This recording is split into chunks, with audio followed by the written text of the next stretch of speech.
नमस्ते, मेरा नाम सुमित है। मैं पुणे से बिलॉन्ग करता हूँ और टेम्पल रोज़ सिटी फ़ेज़ 5 में मैंने प्लॉट बुक किया था 2013 में। उस टाइम पर मेरा जस्ट जॉब चालू हुआ था और मैं ऑल्टरनेट मंथली बेसिस पर आई थिंक कुछ 9,000 ऐसे सबमिट करता था उसके अंदर पैसे एवरी ऑल्टरनेट मंथ्स। तो मैंने 2 लाख रुपए के ऊपर इस स्कीम में डाले थे। मैंने खुद भी विज़िट किया है ये साइट। हमें ये उस टाइम पे ड्रीम दिखाया गया था कि ये पुरंदर में नया एयरपोर्ट आने वाला है पुणे का, और इसके एकदम पास में है सोलापुर रोड के इधर। सो बहुत ज़्यादा वैल्यू अप्रिसिएशन होगी और बहुत सारे लोग यहाँ पर सिर्फ इन्वेस्टमेंट पर्सपेक्टिव से यहाँ पर इस सैटेलाइट टाउनशिप में पैसे डाल रहे हैं। तो मैं और मेरे अंकल जो थे उन्होंने भी काफ़ी बड़ा प्लॉट लिया था यहाँ पर, और हमने भी लिया था। तो श्रीकांत जायसवाल और अतुल करके ये दो एजेंट्स थे जिनके थ्रू हमने ये डॉक्यूमेंटेशन वर्क किया था। उसके बाद में वो कहाँ गायब हो गए पता नहीं, बट वो हमारे लिए एक बहुत बड़ा शॉक था कि इतने पैसे गए, क्योंकि सिचुएशन उस टाइम पे बहुत डिफ़िकल्ट थी हमारे लिए। ये पैसे जोड़ के ये सब चीज़ें में पैसे इन्वेस्ट करना और एक उस ड्रीम को देखना कि अपने 2 लाख के शायद 10 लाख हो जाए या 2 लाख के शायद 8 लाख हो जाए।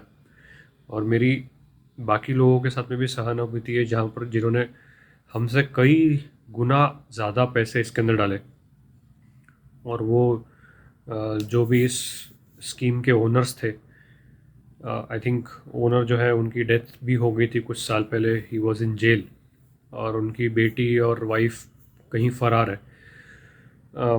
परदेसी अंकल के कारण ये केस कहीं ना कहीं अभी भी ज़िंदा है, और बाकी भी कई सारे जो एक्टिव मेंबर्स हैं जो कहीं ना कहीं एफर्ट्स लगा रहे हैं मुंबई और पुणे के एमपीआईडी कोर्ट में। सो काफ़ी बार सभी लोगों ने गवर्नमेंट को भी टैग किया ट्विटर पर, फेसबुक पर, I think previous chief ministers को।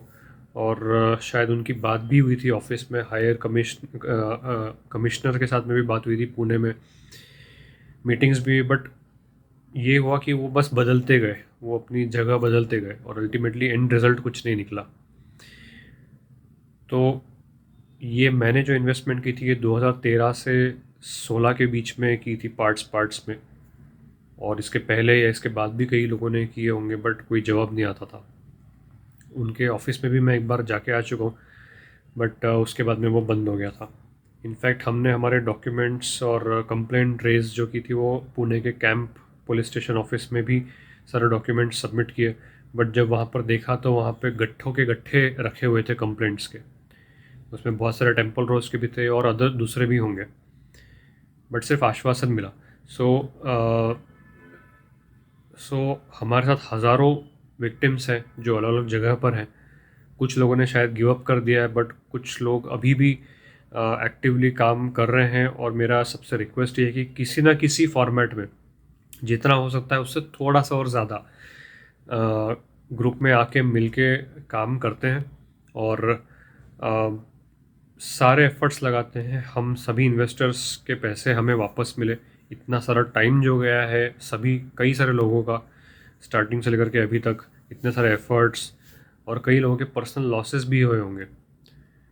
तो जो एडमिनिस्ट्रेटिव पावर्स है, अथॉरिटी है या गवर्नमेंट है, इन सभी से रिक्वेस्ट है कि इस केस को फास्ट ट्रैक करें एंड हम सभी को जस्टिस दिलाने में जल्द से जल्द हेल्प करें।